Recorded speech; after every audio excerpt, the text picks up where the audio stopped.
They'd prepared a room for him that was already cold. There was a crib in there, a swinging crib, so he could be put in the crib instead of going to a funeral home. And they played lullabies to him, and it gave my daughter time to accept his death. And also, it's still hard to talk about, even though it's 6 years ago. But he was here for about 10 days until his funeral. And she was even allowed to place him into his coffin herself on the day of the funeral, so she could be with him. And as well as being that room for Jacob, there was also a flat where she could stay if she wanted to. So she only lived around locally though, so she went home, but that facility is there, and I don't think people know that St Andrew's Hospice offer these different things. I think people see it as a place where people go to die. I didn't know, I live in Grimsby, and I didn't know that this service was available. You hope never to have to use it, but it's nice to know that it's there for people that need it at a time when they really do need it. And we could pick him up, we could cuddle him.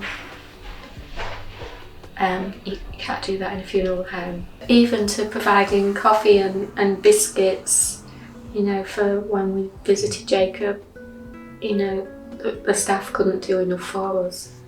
And I always made sure they went and checked on Jacob when we weren't there. They checked on him, they played him music when we weren't there.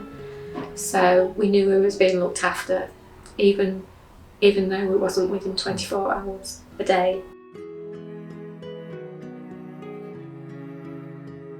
So from the hospice, they were brilliant. So we stayed at the hospice for several days. We kind of lived between there and home.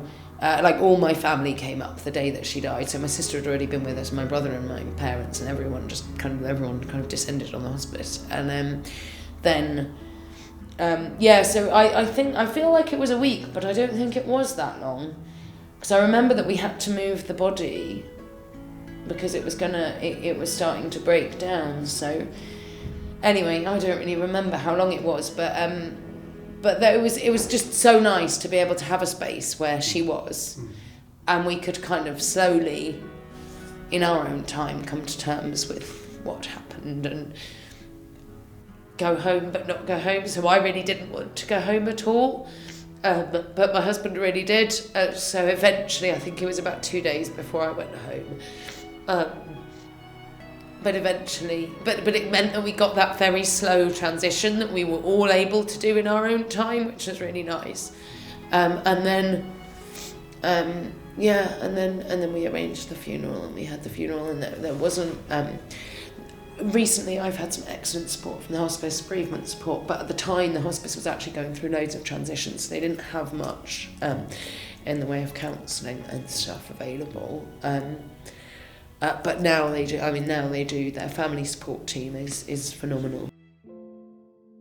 Me and my husband eventually convinced Relate to see us for a little while, because they had a scheme for low income, which they put us on. So we only had to pay, I think it was like £25 instead of £50. So we saw them for a little bit, but my husband still wasn't working, so we couldn't carry that on for too long. But so that was really helpful. I think that got us through a tough time. But there's not really there is absolutely nothing on the NHS. Every number I was given had shut down. You know, crews didn't operate in our area. It was just there was not really anything.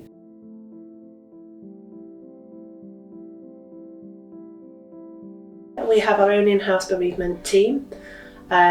So they outreach to obviously any child that would be within our catchment area of St Andrews would would see those families. Families have to be open to wanting to access. So as part of our review processes or referral process of accepting children onto the books, we offer that service. So we offer that we've got a family support, bereavement, spiritual care team that are available. Now, it's not for all families. I think sometimes it's that lack of awareness of what that service may offer. I think a lot of the conversations at the moment for bereavement maybe do take up at the lead up to bereavement, when they're possibly some time away from that happens through us, I would say, and it's maybe something that we could work on to happen sooner. Some families will engage at an earlier stage, won't they? And it's also flexible, isn't it? Because you know, from when a child is referred at that stage, they might not want to access, but then as time goes on and those relationships are established, then, you know, they might decide to access bereavement support or spiritual support or well-being, any of that kind of support. So how does bereavement support work and how long does it go on for? But for as long as the family would need them. It may start, like I say, it may start early. It may start in those imminent phases, as we know that we're coming to the end now, and those workers now, the bereavement team, are more than involved with the family. It may be that we introduce that we've got a member of the bereavement team that can be offered to the family. The family may choose for that to be after the event of end of life. It may be that they don't want to access until a few months down the line. That actually they've grieved, they've lost their child, and actually now is a time that when services have seemed to pull away, that they've lost that support that they've been coming to the hospice, and they no longer come. Now who do we go to? And it's sometimes at that stage that they want that bereavement support, and it's about working around them, knowing that they're there. Our bereavement team are really good in terms of they will touch base with the family and leave it for them to then, you know, they've got their number, they've introduced themselves, and when they're ready, when they feel ready, that they can contact them. Always offer a bereavement visit. Sometimes we're actually there at the end of life, and even if we're not, if we've got equipment in the home and stuff, then we'll give the family a choice of whether they want that to be collected straight away or whether they're not quite ready, and we'll do a bereavement visit following that. We will attend the funeral if we can. It's been a bit restricted with COVID, but normally the key people that have been involved will attend funerals, and then the key worker from the team that's been involved will generally do a follow-up visit after that, and then signpost if needed to any of the services. When we do use the facilities in the end of life, we'll make parents drinks and just facilitate play. So even though the child may have passed away, we still do lots of crafts and memory blocks. We're here to be a listen to parents. Sadly, we lost 2 children in the summer in a very close succession of each other, which I believe is quite rare in this area.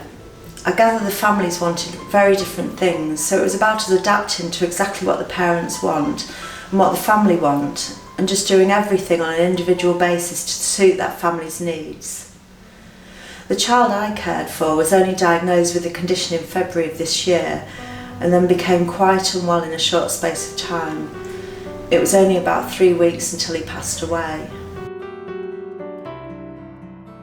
The mum wanted to be at home. That was all discussed and offered, and she was given the option for the child to stay at home after they passed away as well. But the mum agreed for the body to go to a funeral director's. I did see that she was given many options, and what mum wanted happened. Even the funeral director said, if you change your mind, just tell us. We'll accommodate what you want. I think it was very open for the mum to decide what she wanted, which was good. It wasn't dictated to her what would happen. It's the very first time I've done it, and the Band 6 nurse that I worked with did an amazing job in supporting the family throughout the journey. She should be really proud of that, and she taught the rest of us very well. I think there's elements of talking. There's forums, so group sessions that they've set up. So they can set up groups on social media pages so that it can bring families closer together. It could be them talking and they're listening. It could be that they're offering, like we say, other services. If they're needing that counselling session, that obviously if that's appropriate for that family. We would then do memory days, so bereavement days, that they could then follow up, obviously, for anniversaries and just to remember their child. So it can consist of different things really for how that would work for that family. If you've had a child whose needs are very complex, with that comes quite a lot of financial support, and after so many weeks that is withdrawn, and this is where the team are helpful as well, isn't it? Because they'll kind of signpost them to other agencies that might be able to help. So you could have had a parent that's not worked for 13 years because they've supported the child, and it's getting back into the workforce, and it's those other things as well that so you've not only got the loss of a child, you've got the financial loss as well, and I can't even imagine what that's like. It's bad enough losing a child, but having to rethink the whole kind of family structure and how you're going to manage on a day-to-day basis can be incredibly stressful.